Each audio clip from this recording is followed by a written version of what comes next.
BYU administrators like Tom Holmoe and Kevin Worthen are in Dallas, Texas this week for the Big 12 annual spring meetings. What have we learned so far about that as BYU has their first meeting with their future conference mates? We'll get into that. We'll also talk some BYU football scheduling. When exactly did BYU and Utah State officially quote-unquote break up? An interesting date. And also the SUU game in 2023 has been moved. We'll also answer your questions all ahead on today's edition of Locked On Cougars.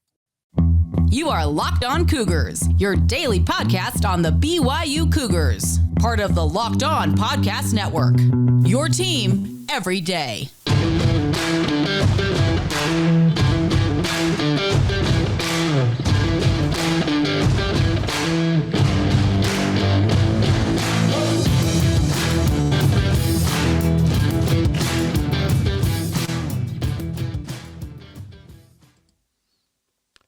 What's up, everybody? I'm Jake Hatch, your host here on Locked On Cougars, your resident BYU insider. I work for the Zone Sports Network in Salt Lake City, Utah, as the executive producer of DJ and PK in the morning. And thank you once again for making Locked On Cougars your first listen of the day. We are very proud to be part of the Locked On Podcast Network, where, of course, the motto is your team every day. And as such, this is your only daily podcast focused on the BYU Cougars. Our goal here is simple. My goal for you guys out there in Cougar Nation is to make you the smartest BYU fan in the room by bringing you all the news you guys need to know about on a daily basis, getting it in about 30 minutes and get you on your way. So let's get right to it. Starting off today's show, Big 12 meetings are taking place in Dallas, Texas, where the conference headquarters are located, and BYU is there as an official, quote, observer to check things out, participate in some different meetings. This is a very interesting time for the Big 12 because there are so many moving parts. We all know this. We all know that the incoming four schools, including BYU, Cincinnati, Houston, and UCF, they are all there in Dallas, Texas, despite the other three being members still officially of the American Athletic Conference.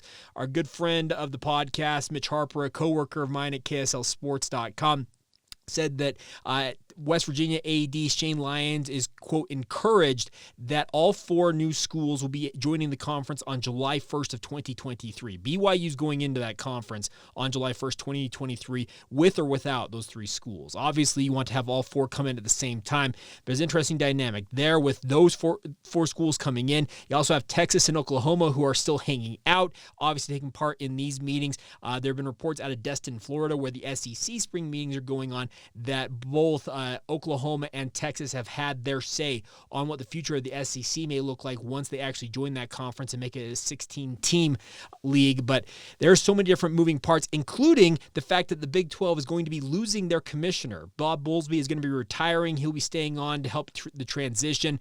When they announced that he was retiring, it's about almost 2 months ago now, they said they wanted to have a new conference commissioner installed in the next 90 days. Well, they're currently sitting about 60 days into that 90-day window, so looking maybe another month before they have their stated goal of having their new commissioner in place. Well, Mitch Harper had a really cool quote from Bob Bowlsby. It comes by way of KSLSports.com and their Instagram feed.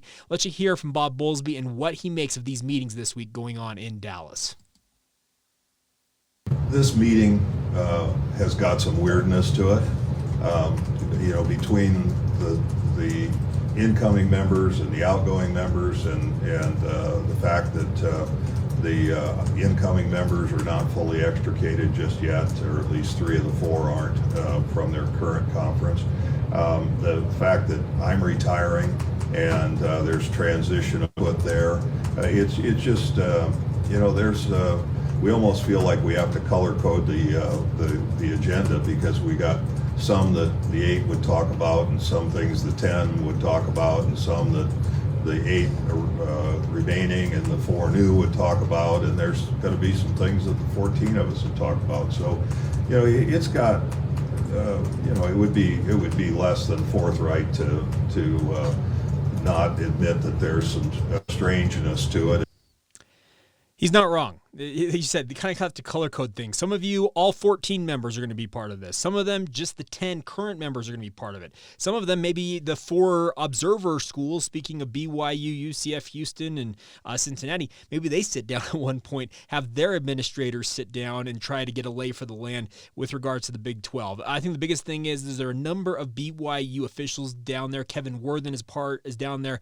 He'll be part of the Big 12 Board of Directors, being the president of Brigham Young University. University. Those are the folks that really make the decisions. I know that we all think the athletic directors are the ones who make call the shots when it comes to these conferences. No, it's the university presidents and chancellors. Those are the ones that are truly empowered. They hire the commissioners. They make the decisions with regards to conference expansion. There are so many things that they have their hand in, but there's other bigwigs from BYU down there, including Liz Darger, who's the senior woman associate or whatever senior woman, what do they call her? And I don't remember exactly. SWA is the short acronym for her title, but she's the lead administrator. Maybe it's the senior women's administrator. That's what it is. Senior women's administrator, Liz Darger. She does a great job at BYU. I think she's actually a dark horse to potentially become BYU's athletic director when Tom Holmoe retires. She's there in person. I would assume guys like Brian Santiago, Chad Lewis may also be part of the travel party that went to Dallas for this. And once again, a big thank you to KSL Sports and Mitch Harper for that clip from Bob Bowlsby. But some very interesting times ahead for the Big 12. I think the biggest thing I want to pass along to you guys about this right now is BYU's laying the groundwork for when they're going into the Big 12. And right now, obviously, they are not going to be able to go out and make binding decisions or be part of binding decisions as it stands because they're not officially in the conference yet. But the biggest thing BYU can do is start to build relationships. Guys like Kevin Worthen, Tom Holmoe, they probably got some relationships with some of the chancellors and the presidents of universities like Kevin Worthen probably has some of those relationships. Tom Holmoe's probably got a relationship with the athletic directors in the Big 12. But you can go out there and start to kind of lay out what you want to see as a member of the Big 12 in BYU's best interest. Start to, quote-unquote, politic a little bit. That's the biggest thing you need to do as a BYU administrator in Dallas this week. Start to lay the groundwork for what you want to push for. What are the things, the core messages, the core ideas, what you want to accomplish in your early days as members of the Big 12. That is where you start to lay the groundwork this week. I know it's weird to say, but it's very important that BYU get on top of this because with a new commissioner obviously coming in, there's going to be a new era of leadership for the Big 12 coming, and BYU is going to be a big part of that. That's the nice part is that there's a big blank slate coming with regards to the future of the Big 12. You're going to have a new commissioner in place. You'll have 4 new member schools. You'll have 2 members outgoing. You obviously have to get the schedule set, but BYU, you can go and start to lay the groundwork in.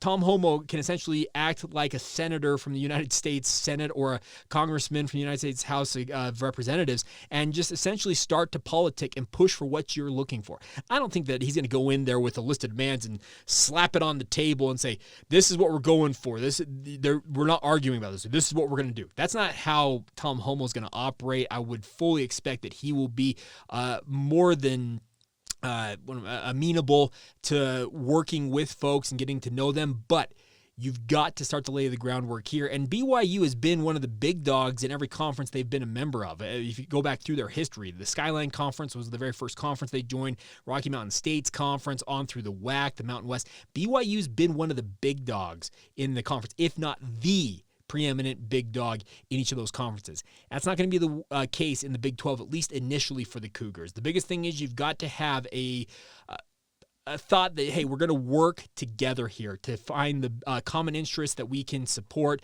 and obviously at the same time, stand up for what you will not bend on. You can't go out there and just be like, we're good with whatever. BYU obviously has some things they're going to push for. The Sunday play obviously will be a non-negotiable for BYU, but the biggest thing this week is BYU can start to lay the groundwork for what they want to accomplish as members of the Big 12. All right, coming up here in just a minute, we'll continue with the BYU football theme of things on today's show.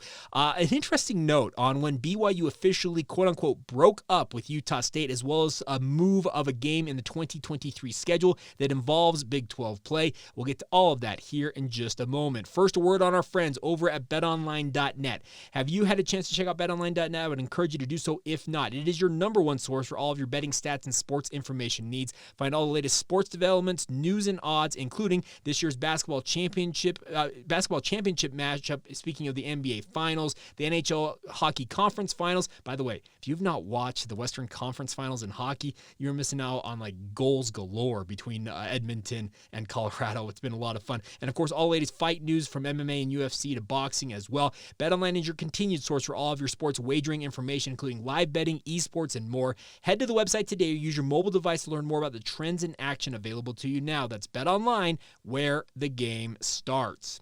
Thank you once again for making Locked On Cougars your first listen of the day. We have an important favor to ask all of you. We have put together a survey so we can learn more about the listeners like yourself and make sure everyone's favorite Locked On podcasts are even better than they already are. This is your opportunity to tell us what you like and what you don't like about Locked On Podcast. Go to lockedonpodcast.com/survey. That's lockedonpodcast.com/survey right now to get started. It doesn't take very long, and everyone that completes a survey qualifies for a chance to win one of 10 $100 Ticketmaster gift cards. To take our audience survey, go to lockedonpodcast.com/survey. Once again, thank you in advance for your help, and thank you once again for making Locked On Cougars your first listen of the day. Hope you guys are all doing fantastic out there. I want to encourage you guys, if you're trying to stay up to date on everything with regards to the Big 12, make your second listen today our friends over at the Locked On Big 12 podcast. I'm part of their roundtable each week as kind of the quote-unquote observer, the outsider, because I cover BYU, but I do an episode with them each week. Josh Neighbors is the main host, does an incredible job covering everything in the Big 12 Conference. Get that free and available wherever you get your podcast. It's on YouTube as well, just like this podcast. And by the way, just a reminder, if you're watching this on YouTube, I'm pointing to the right corner over here. Hit that button, subscribe, like the show, leave us comments. I got a couple of questions that came in on our YouTube comment section from yesterday's episode we're going to get to here in just a moment. But BYU football, when did they officially break up with Utah State? Well, Jay Drew from the Salt Lake Tribune, used to be from the Salt Lake Tribune, now with the Deseret News, the BYU football beat reporter, got a open records request back from Utah State, and there was a letter sent to Utah State from BYU Athletic Director Tom Holmoe on Valentine's Day. Yes, it's been 3 months in the work. The quote, the letter reads as follows. Dear John, as you may know, Brigham Young University, quote, BYU has signed an admission agreement to join the Big 12 Conference in all sports beginning in the 2023-2024 season. In view of the foregoing and pursuant to Section 8 of the October 5th, 2020 Utah State University Department of Intercollegiate Athletics event arrangement between Utah State and BYU, this letter serves as official notice of BYU's cancellation of the football games between USU and BYU scheduled for 2023, 2024, 2025, and 2026. So they have the dates in there as well. Given that this notice is being provided prior to March 16th, 2022, i.e. 18 months before the first scheduled game and July 1st, 2024, 1 year after BYU joins the Big 12 Conference, no liquidated damages or guarantee amount are due either party. Also, as the cancellation applies to all games of the agreement, no rescheduling of either of the canceled games is required, and BYU considers the agreement terminated. We appreciate your understanding with respect to this matter. Should you have any further questions regarding this notice, please contact me. Sincerely signed, Thomas A. Holmoe. Okay. That's actually kind of funny. You're going to break up with your longtime in-state rival, program that has been more than happy to play you guys on Valentine's Day 2022. Crazy stuff, but made me chuckle a little bit to see that date because obviously Valentine's Day is the day of love, and BYU essentially broke the hearts of Utah State fans and broke up with them. I think the biggest thing is why this is just coming out, because if you recall, Utah State put out a statement from John Hartwell, their athletic director, essentially saying, hey, it wasn't us that canceled the deal. It's all BYU, and BYU fired back a little bit and saying, hey, it's part of the deal with us going into the Big 12. We have to make hard decisions. No hard feelings came out. I am of the opinion in the ensuing 3 months between that letter officially going to Utah State on February 14th and the statement from Utah State coming in, I think it was mid-May, it was middle part of last month, maybe towards the tail end of last month. I am of the opinion, actually, they probably looked at maybe scheduling something. They probably had some conversations. Jay in his reporting said that the open records request said that no other conversation about series was part of the open records that were able to be found. So any conversations would have been via phone or in person. So I am actually of the opinion, I'm not saying that this happened, but I would guarantee that John Hartwell and Tom Holmoe would have probably had a conversation or two via phone and said, okay, here's what we're looking at with regards to our future scheduling. Can we find a way to find a game or two to put together? And maybe they just ultimately came down to the fact that BYU said, you know what, for the foreseeable future, at least through 2026, let's table this discussion. We'll chase it at a future date and let's move on. Obviously, that had Utah State fans, all 15 of them, it feels like, up in arms. And yes, I said 15 of them because sure feels like that's about as many as Utah State fans as there are out there in the world. But, you know, I'm having some fun at their expense. I think the bigger point is that BYU probably tried in good faith to maybe find an option, or maybe they just played hardball and said, here's the deal. We're going to cancel this for the time being. We'll check back with you in a few years, and that's just how it's going to be. Now, on the other side of this, BYU has officially moved their game against Southern Utah in 2023 to September 9th, which will be officially week 2 of the season. BYU obviously has a game in 2023 against Arkansas on September 16th. So their week 2 and week 3 matchups in their non-conference slate, as they are anticipating BYU playing a 9-game Big 12 conference schedule, which, by the way, we may get some details on that finally later this week with regards to the Big 12 meetings. We'll have a recap of everything we learned from the Big 12 meetings more in full on Monday. But the fact that BYU now has one game open, that'll be week 1. The home game they were hoping to have against Tennessee obviously was canceled. We talked about that. Tennessee paid $2 million to avoid having to come to Provo. Well, BYU is going to have to go out and find a game for week 1. And actually, we talked with Clint Overby from ESPN Events, and man, Week 1 is actually a prime real estate window for a game that ESPN Events could schedule. Could it be a neutral site game or BYU playing a big-name opponent on the road potentially? That very well could be the case. Maybe the fact that BYU, that week 1, they're leaving it open, moving Utah State into week 2, Southern Utah into the week 2 slate to keep that option available to them. I'm not saying that I'm not reporting that. I'm not saying that. I think that would actually be a very smart move. Clint Overby talked about it. You can go back and find that podcast. It's about a month ago. We talked with Clint, who is the vice president of ESPN Events. He does a lot of the brokering of these type of games, and I actually wouldn't be surprised if something like this maybe comes down the pipeline at some point. It's just keep an eye on that. It's very interesting, but it looks like BYU's schedule in 2023 is starting to clear up. You have the road game at Arkansas, week 3. You have the home game against Southern Utah to get yourself essentially tuned up for that ahead of going to Arkansas. And then, your week 1 opponent, you could bring in a lower-level FBS team for your home opener, or, you could play a neutral site game, potentially ESPN Events brokering something with a big-name opponent.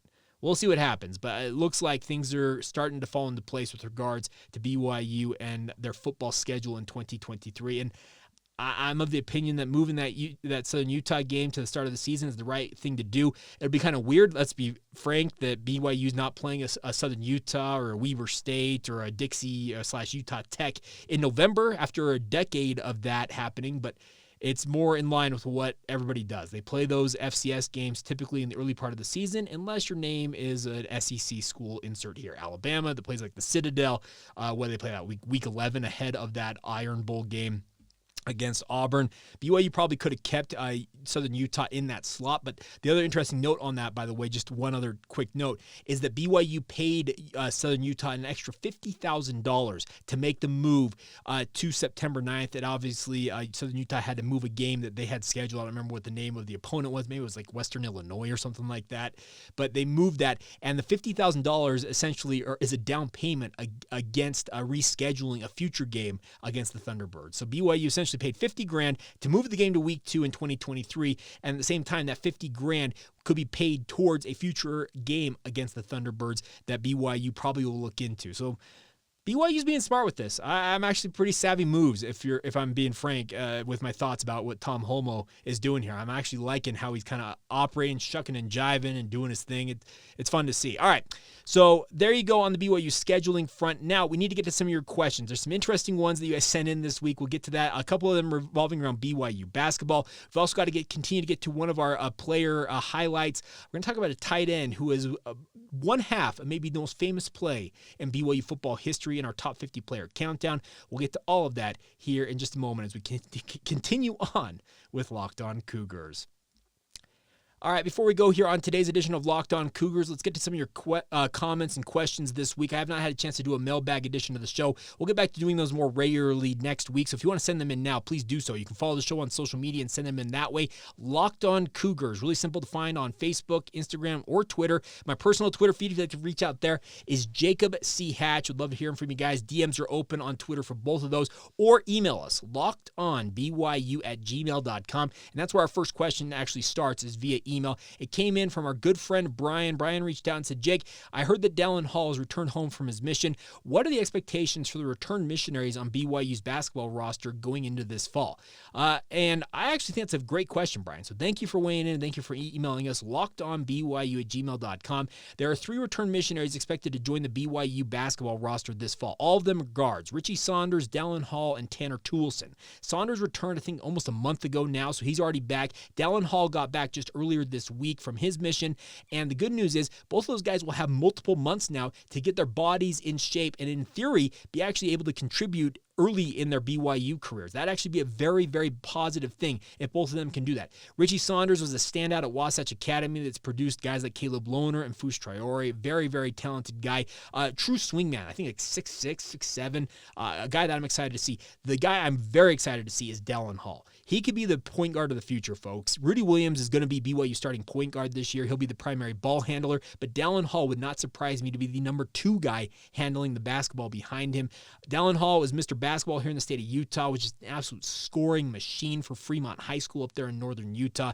He was just worth the price of admission to watch him hoop, and I think that if he is capable of getting himself in shape, and obviously he's got a few months now at least to get himself ready for the upcoming season, get himself into school this summer and get a head start there as well, there could be a very good chance, I think, that both Saunders and Hall could contribute right away. Tanner Toolson, I think, is a little more of a project. He's probably going to redshirt this year and work on his skill set. He is a late bloomer. We had him on this podcast many, many moons ago before his mission with his brothers, if I recall correctly. And he talked about the fact that I think he was like 5'9" in 10th grade, and he just blossomed. And he grew to like, 6'5" or whatever he is. So he's got a lot of skills, but I think he's a little further away from contributing to BYU. The good news is I think he gets home relatively soon as well, so he'll have some time on his hands to get himself into school and get a head start on conditioning, working on getting the mission rust knocked off his legs. So Brian, I think that the hope is that both Saunders and Hall, maybe not in the very start of the season, if they do, great, but I think at some point this season, you're going to see both of them called upon to contribute to BYU. The good news is both of them are high-level basketball players, and I have been waiting to see both of them in BYU uniforms.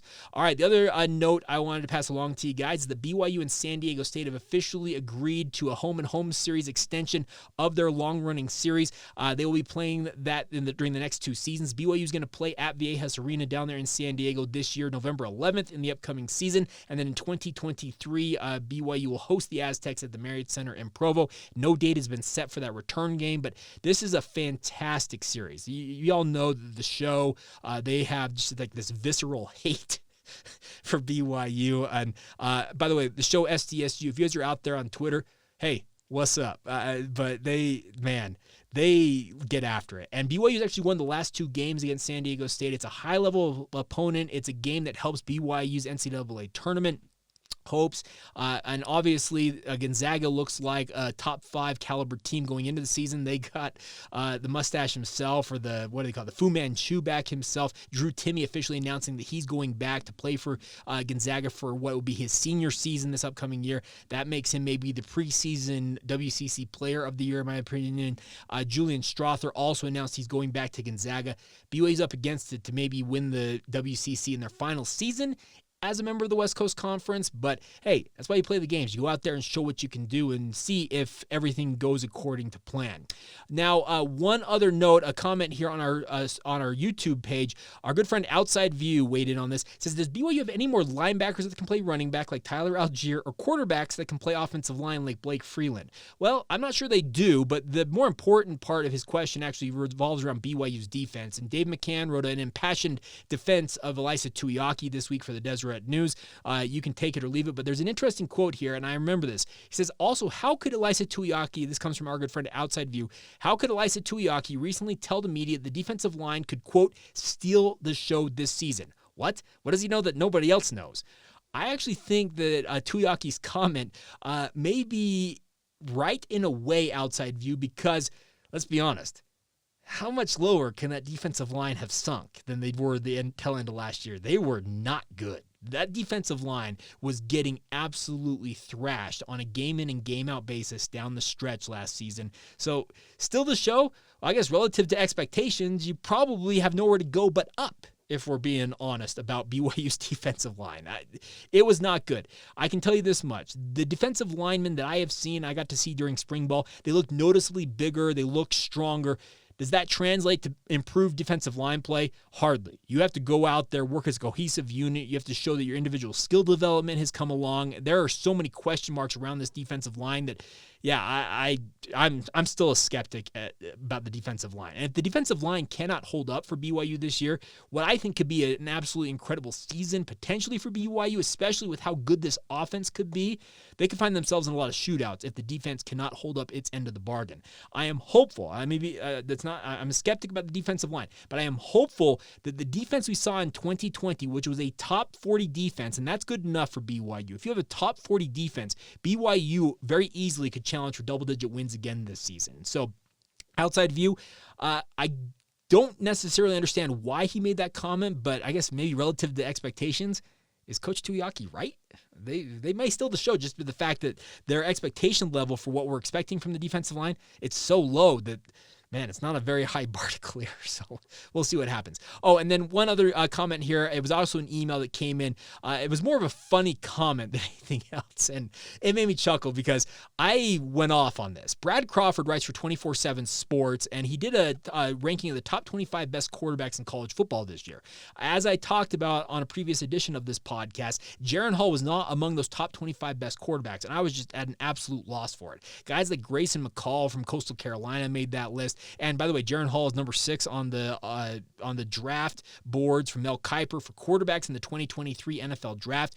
I don't know where Brad Crawford's coming from because, as it was pointed out to me by Ethan in an email, Brad Crawford wrote bowl projections for 24/7 Sports this week and said that BYU will play Western Kentucky in the Hawaii Bowl, but Crawford does suggest that the Cougars could play their way into a better bowl game given their schedule. Here's the quote. "This is a team that has a real shot at getting to a New Year's Six bowl game if they're able to conquer several games against nationally ranked teams from Power 5 conferences." Now, additional quote. "Keep an eye on quarterback Jaren Hall, too. If he has a few prolific games early in high-profile situation, dark horse Heisman buzz should follow him the rest of the season, given the Cougars' matchups with Oregon and Arkansas, among others," unquote. So, Brad Crawford, what is it? Is Jaren Hall a top 25 college quarterback, or is he dark horse Heisman contender if everything goes according to plan? Which is it? It made me chuckle. It's like, okay, you're talking out of both sides of your mouth here, Mr. Crawford, but that's one other thing I wanted to pass along before we went on today's show. All right, final thing is our player countdown. Today we are going back to what we're calling the non-independent players of BYU yesteryear, and we're going to talk about a guy that I absolutely loved watching, a highlight in particular from his career, and that is Clay Brown from BYU. Clay Brown is a tight end for the Cougars. What ended up being a second-round draft pick by the Denver Broncos in 1981. For his career at BYU, had a grand total of 118 receptions. No, excuse me, that's the wrong person. I'm looking at the wrong one here, I think. No, I got the right one. Okay. Yeah, all right, here we go. Had 88 receptions, I apologize. 88 receptions for 1,691 yards and 17 touchdowns. His best season came in 1980 when he had 48 receptions for 1,009 yards, averaging 21 yards per reception. Also had 15 touchdowns that season. And of course, the most famous one of them all is the Hail Mary from Jim McMahon to win the Holiday Bowl. That wild comeback, down 23 points, was it? With 3:21 to go in the game. BYU stages that furious comeback. He heaves it up there. Clay Brown outjumps all the SMU defenders, hauls it in, and then they kick the extra point and win the game. What an incredible play. And Clay Brown absolutely on this list in our top 50 player countdown as we talk our way towards BYU football season. It's crazy to think it's getting as close as it is, but it's still a ways off. But folks, we are inside 3 months. That's the exciting part if you're a BYU fan. We've made it to June. Football comes in August. Get ready, folks. It'll be a lot of fun. We'll be along for the ride the entire way throughout the rest of the summer. A big thank you once again for your continued support of this podcast. As always, thank you for making us your first listen of the day. Want to encourage you guys now to also make your second listen, our friends over the Locked On NBA Big Board. If you want to know what's happening with the NBA draft, which is 3 weeks from yesterday, Check out the Locked On NBA Big Board channel. It's free and available wherever you get your podcasts, just like this one. All right, that's going to do it for today's edition of the show. That's going to do it for the week here. We'll have, of course, a full recap of everything that happens over the weekend for BYU sports on Monday. Maybe we'll catch up with Mitch Harper and see what he has from his time in Dallas covering Big 12 meetings. We'll have that all for you guys on a Monday edition of the show. Until then, have a great weekend. This has been the Locked On Cougars podcast for June 3rd, 2022, and we will talk to you guys soon.